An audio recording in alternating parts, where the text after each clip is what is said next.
हनुमान जी का जन्म कैसे हुआ सुनिए, छोटा सा प्रसंग है। जो हनुमान जी की माँ है अंजना, ये स्वर्ग लोक की अप्सरा थी, इनका नाम था पुंजिका। तो बड़ा सुंदर ये नृत्य करती थी, बहुत बड़ी आर्टिस्ट थी स्वर्ग लोक की। तो एक दिन की बात, एक साधु कोई टेढ़ा सा था, तो वो जा रहा था, तो उसको देखकर ये उसका मजाक उड़ाई। एक बात याद रखो, आप अच्छे हैं, अच्छी बात है, पर सिर्फ आप ही अच्छे हैं, सामने वाला बुरा है, ये बुरी बात है। आप अच्छे हैं, गुड थिंकिंग, पर सामने वाले को भी अच्छा समझना चाहिए। और दूसरी बात, कभी किसी के वेश को देख करके, कभी किसी की विकृति को देख करके परिहास नहीं करना चाहिए। कोई गरीब है तो उसकी कमी क्या है? भगवान ने तुम्हें इतना दिया तो थैंक यू बोलो, उसके पास कम है तो ठीक है, कम है। कभी किसी का मजाक जीवन में मत बनाओ। माँ अंजना ने उस संत को देख करके हंस दिया, तो संत ने श्राप दे दिया, अंजना जाओ तुम बानरी हो जाओ, बंदरिया बन जाओ। अब माँ अंजना तो चरणों में गिर गई, हे प्रभु क्षमा करो, अपराध हो गया।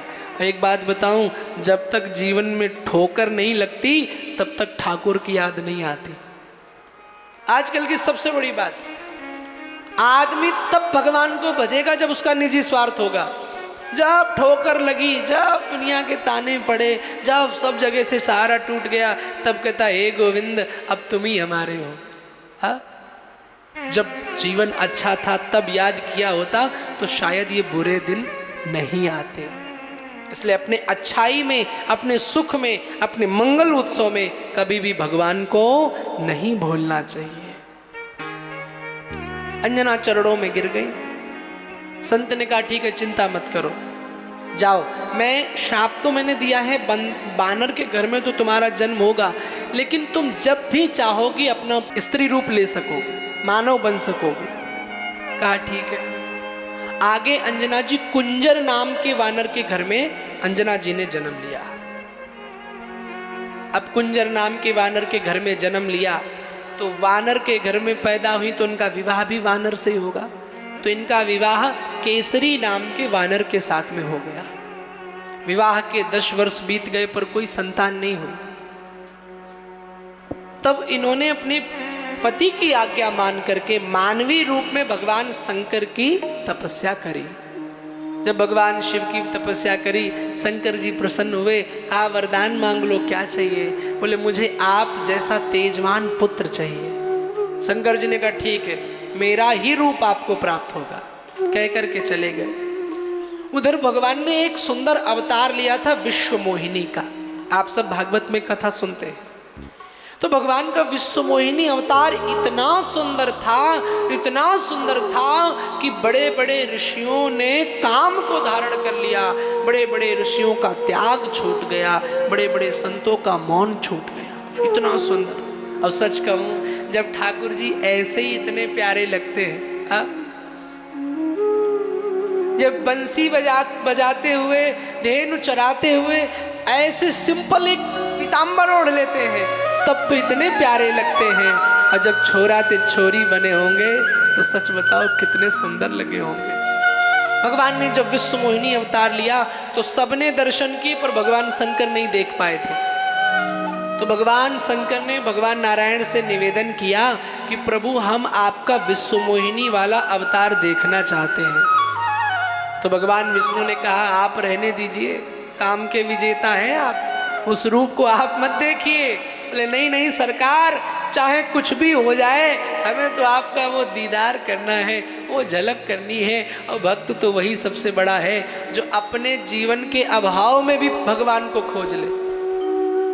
भगवान 3 चीजों से मिलते हैं, या तो भगवान अभाव हो किसी रिश्ते संबंध का, तब भगवान को बना लो, तब भगवान मिल जाए।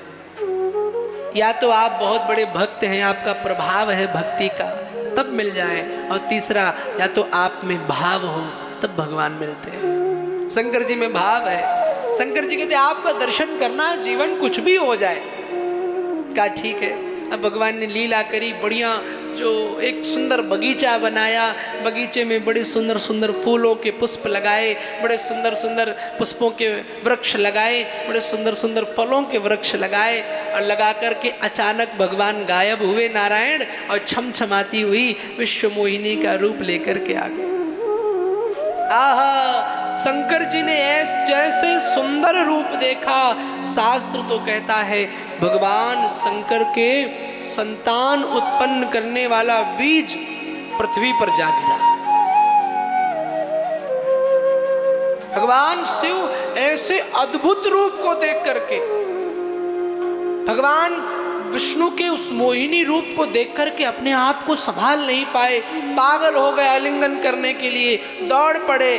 भागते भागते क्या हुआ, वो लीला पूर्व निर्धारित थी कि भगवान शंकर का जो संतान उत्पन्न करने वाला शरीर में बीज था वो नीचे गिरा, और जैसे गिरा देवता आए और देवताओं ने उस कटोरी में उस बीज को लिया। अब भगवान शिव का वो अंश तो साधारण तो है नहीं, इसका क्या करें प्रभु? तो शंकर जी ने कहा अब एक काम करो, अंजना तपस्या कर रही है, पवन देव को वो कटोरा दिया, कहा जाओ कान के मार्ग से अंजना के गर्भ में ये मेरा अंश स्थापित कर दो।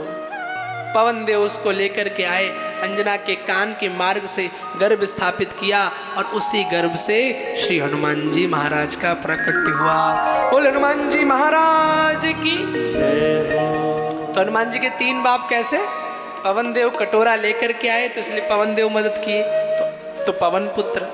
अंजनी केसरी के बेटे हैं तो केसरी नंदन, और शंकर सुवन कैसे हैं? चूंकि शंकर जी का अंश है। और तब हनुमान को भक्ति मिली। क्यों? भक्ति उसको मिलती है जो विश्वास से उत्पन्न होता है, जो प्रेम से उत्पन्न होता है, जो समदृष्टा होता है। एक बार बोलना पड़ेगा, जय श्री कृष्ण, राधे राधे।